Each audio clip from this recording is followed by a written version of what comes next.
5, 4, 3, 2, 1. Level up. Okay, stop. 5. Did my legs look ashy? Okay, no.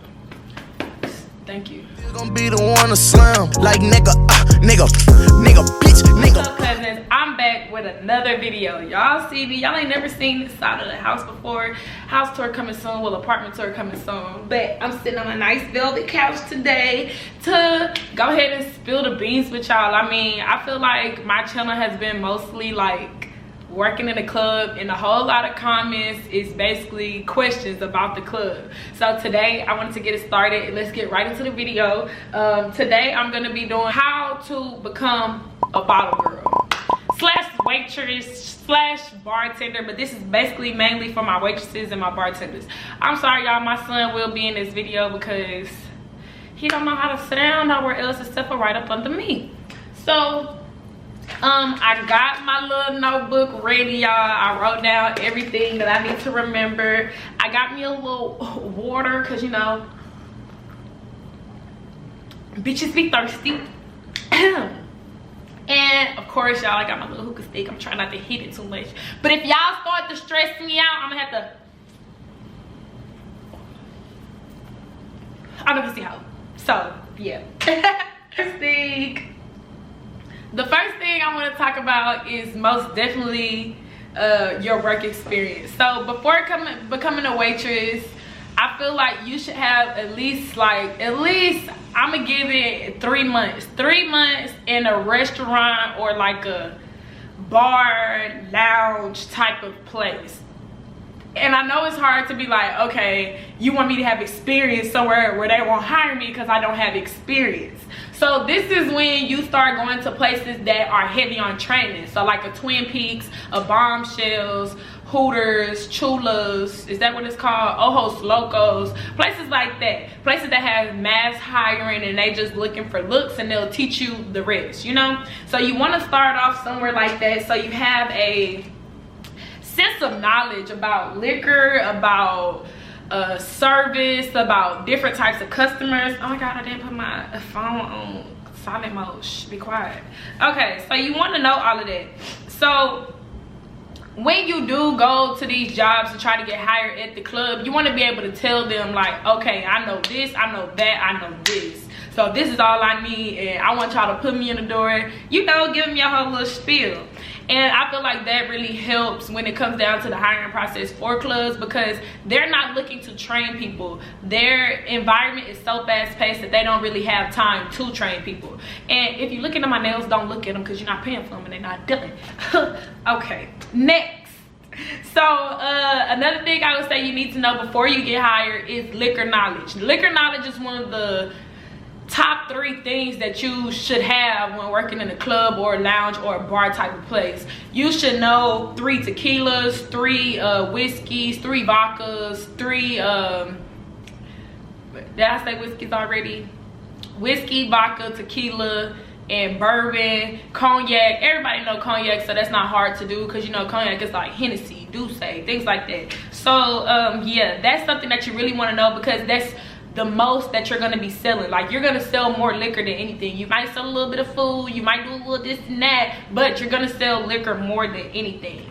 And I would say the last thing that you need before you even try to attempt to get in the club is confidence.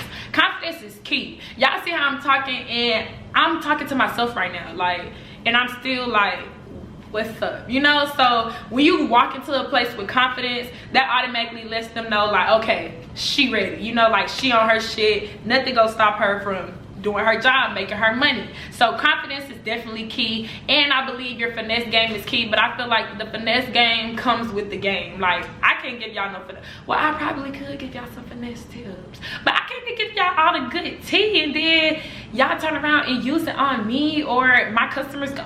We'll have to think about that. But the finesse game comes with time. With time, you'll understand like, oh, I should have told him this instead of that. Like, you know, if the price was $225, you just go ahead and say it's $230.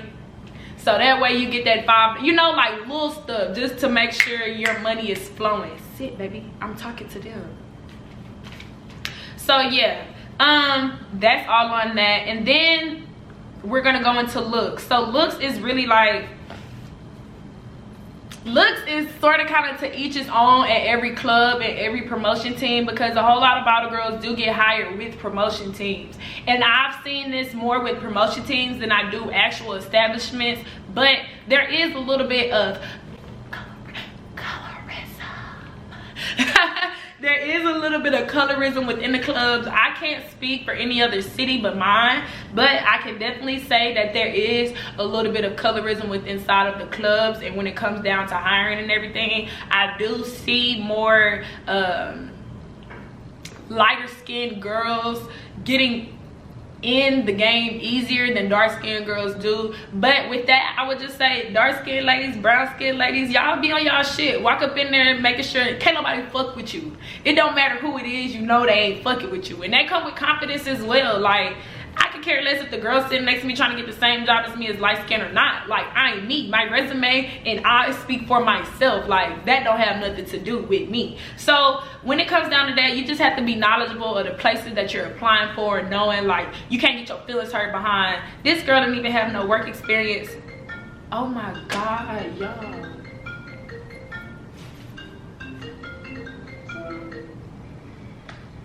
Oh, now you want to call a nigga back. Look what I'm doing. I'm recording. I'm gonna call you after I finish. But yes, so that, I feel like confidence and colorism kind of go in the same place. Because if you're confident, colorism can't fuck with you.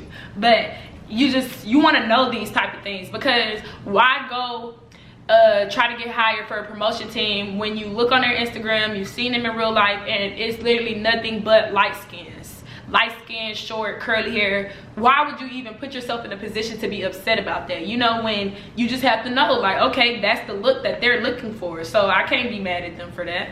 So yeah, I would say that. And then when it comes down to looks as a whole, when you go anywhere, y'all, I've seen I don't know why people do this. When you go to apply for any type of job in the nightlife, you need to go looking your best. It doesn't matter if you're gonna speak to the manager or not. I know, because like I've been a manager, I've been a bartender, I've been a waitress, so it's kind of like I know the vibes. And when girls come in to apply and they got their bonnet on, or they don't have no makeup on, it's sweats and stuff, it kind of gives everybody that vibe like, bitch, you're not even cute and you trying to work, like, what's up? So you always want to go ready, because if they do tell the manager to come out there, it's like the manager gonna be looking at you like, so you're not nowhere near where you're supposed to be. And then even if the manager doesn't come out, don't think those girls, when they hand the application back to the manager, are not gonna say anything. I've done it plenty of times, hand the application to a manager and be like, she's a no-go, she walked in here with a bonnet on, like, no. So I know for sure, like, you need to be on point whenever you're dealing with the club.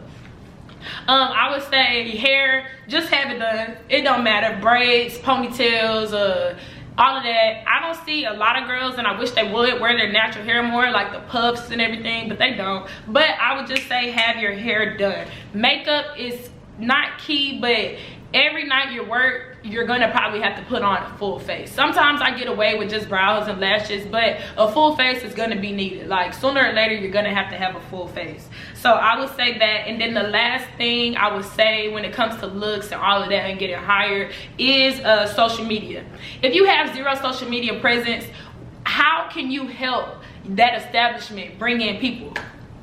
Because word of mouth isn't gonna do it. Word of mouth isn't gonna book you 3 sessions. That's not gonna happen. So I would say, before you even decide to go to the club, make sure your social media presence is secure. That don't mean you have to know everybody, but you need to have like a group of people that know, okay, she's gonna be here this day, she's gonna be here that day, she works this day, this club must be popping because she always there. Anybody could tell you from my Instagram, you can tell literally I'm always working. Y'all, right now I'm not working, but we gonna talk about that later today. But I'm always working. So people is literally finding new spots through me because I'm working. Like, oh, she just popped up at this new spot, they got games, they got fun size Jenga, all of that type, you know, like stuff like that. So you just want to make sure that your social media presence is there, because without that, it's going to be like a piece that you're missing. And a lot of places are booked to work now, so if you're not booking sections, booking tables, you probably won't be working, so there's no point, you know. So make sure that's right.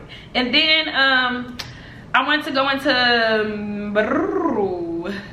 finding a club. So finding a club kind of ties in with social media, because once your presence is known in the city, promoters will start asking you to host. People will start, you know, conversating with you. You'll get into the nightlife slowly but surely, if that's what you want, if that's what you're shooting for, and then you just work on up from there. I will also say, when finding a club, you can literally do walkthroughs. Go to the clubs as soon as they open.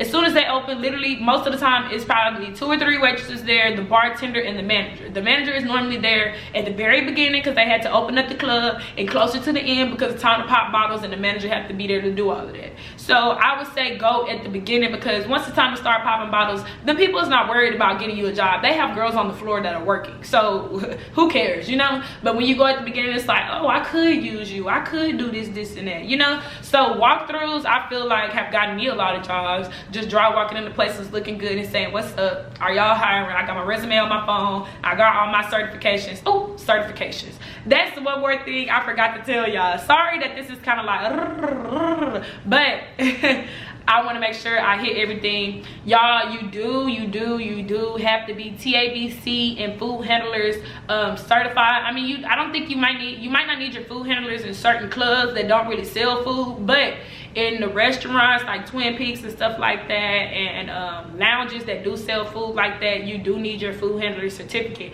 And your TABC certificate is needed in any club, any lounge, any restaurant, basically. So that's something that you would need to get, and you can probably get both of them for like $25 online. But yeah, and then so back to finding a club, I had 3 tips written down for y'all. So the first tip is to search hashtags. So let's take Houston out of the equation. Let's say you live in Atlanta. I would be looking up ATL nightlife, ATL clubs, ATL hookah, ATL, you know, bottles, like, you know, all them different type of hashtags to see who's posting them. So you might find a promoter who's posting literally every day using the same hashtags, and then it's like, okay, where do he promote it? What do he do? You find a club, you're like, okay, what kind of girls are at this club? Let me see if I can fit in with the look. Let me see if, you know, I like the way they doing stuff. Then you turn around and do a walkthrough, and you like, okay, I like them, they live, I like their vibes, their vibes would fit mine, I would fit, so let me go talk to somebody about working, stuff like that.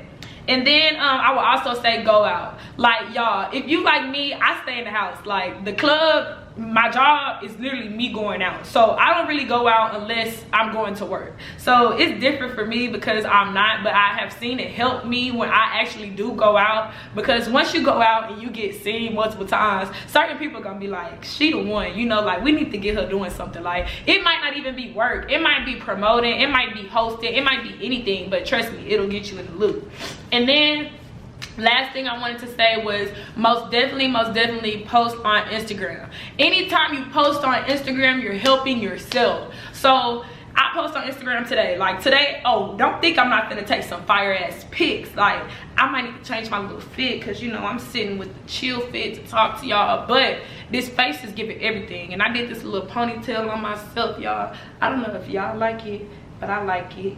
So yeah, so I'm gonna take pictures today, and when I take pictures, I'm gonna get people sending me hard eyes, and that creates conversation. Because if the right promoter send me hard eyes, I'm gonna be like, oh, thank you, y'all hiring, you know. So it's like that. People gonna like it, people gonna share it, it's gonna end up on people's stories, so people are gonna see you. So it might not even be work that you get, but it's followers, and those followers will in turn get you work, because when it's time for them to go out, they looking at you to see where you're going, what you're doing. You know, you kind of want to just put yourself in a position to where people want to do what you do. I hate to say it like that, but people want to be where you are because they know you're in the right, you know, like, y'all know what I'm talking about in the social media game. So yeah, I had all of that written down for you guys, and then I said I was just gonna freestyle for a second and let y'all know some real tea. So the real tea, matter of fact, let me,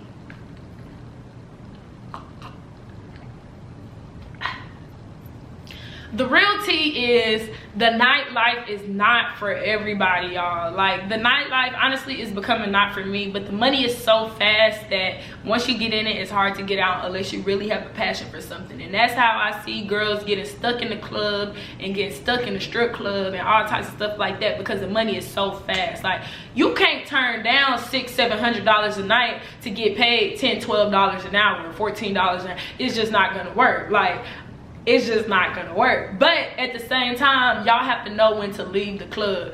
I feel like all clubs, any lounge, unless it's just like really put together and really solid, have low vibrations. And when I say that, it means like nothing can pick you up in the club. Nothing can have you naturally. Nothing can have you feeling better. So if you go to work on, sorry y'all, the camera went out. But if you go to work on just like a mid-level, am I focused? On a mid-level, I don't know how to say it, attitude. Like, this is my attitude on 10. Like, y'all done pissed me the fuck off. And this is my attitude on, I'm having the best day of my life, just smoked a blunt. If you go in the club right up in here, it's either gonna shoot you up or shoot you down. One of the two. And I don't like that. Like, and I know a whole lot of girls know what I'm talking about, because it's just the club. The club is filled with liquor, drugs, and I feel like that's what the club is ran off of. And if you're not mentally ready for that, if you're not mentally stable enough to be in that type of environment, it's either gonna make you or break you. And I do like to stress that to people who want to get into the nightlife, because the nightlife is not for everybody. Like, the nightlife, it's starting to be a slippery slope because everybody wants to do it, but then they turn around and learn, like, okay, that ain't the vibes, you know, like, or they just go see it ain't the vibes when they still sitting in the same position they was 3 or 4 years later. So it's sort of kind of like, you have to know when to go and when to leave. So yeah, I just wanted to make sure y'all knew that, because it's a lot that goes on, y'all. It's so taxing on your mind to just have to entertain. Like, that's what you're there for. You're there to entertain. You're there to please the customer to the best of your ability. I ain't saying do nothing crazy or nothing strange for some change, but that's what you're there for. So smiling at customers, even though you're pissed the fuck off because your nigga done told you some stupid shit, you still gotta smile at customers. You still gotta key with them to get your tip. You still gotta be moving at a fast pace. So it's like, you can never go in the club fucked up, and even if you do, you gotta fake it, because trust me, I've had days where I'm at the bar and I'm upset, so I'm just like, you know, what do you need, what's up? And I can either see the money going down, or I see like the customers like, what's up with you, what's up, you know, until I'm literally like, fuck it, what's up y'all, let's take a shot, you know, like, and it just it's a toxic way to be living. So I just want to make sure y'all know that, because shit get crazy. Like, no cap, shit get crazy. But to each his own. I wish y'all the best. I hope y'all all find jobs in a nightlife that y'all like if you're watching this video and that's what you're watching it for. I don't feel like it's that hard. Once you're in the game, you're in the game, literally. Once you get your first gig, you're in the game. Like, you can move on if you wanted to. You could go somewhere else, or you can run it up right where you at. To each his own. But thank y'all for watching this video. I hope it wasn't too long, y'all. I'm in my grind mode, y'all. We're on the road to 1K. Let me hit the hookah pen for that.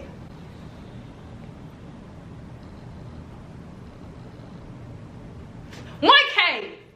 We gonna do it, y'all. I'm gonna start pushing out the bangers, pushing out the motherfucking bangers. Okay, I'll get too lit, but yeah. So make sure y'all like, comment, subscribe, share this with all your little friends that's trying to get in the nightlife, because I'm giving y'all tips. And the next video I do, I might put y'all on game, so y'all might want to subscribe and turn them post notifications on, so you could be able to get the tea when I drop it, sip the tea when I pour it. What do you mean? So make sure y'all follow me on all my social media platforms. I have Snapchat, Instagram. That's about it, but I really just get on Instagram. So follow me on Instagram and subscribe to my YouTube channel, because who wouldn't want to be a cousin with kids? Like, of course. Now, cue the outro. I'm a savage, yeah.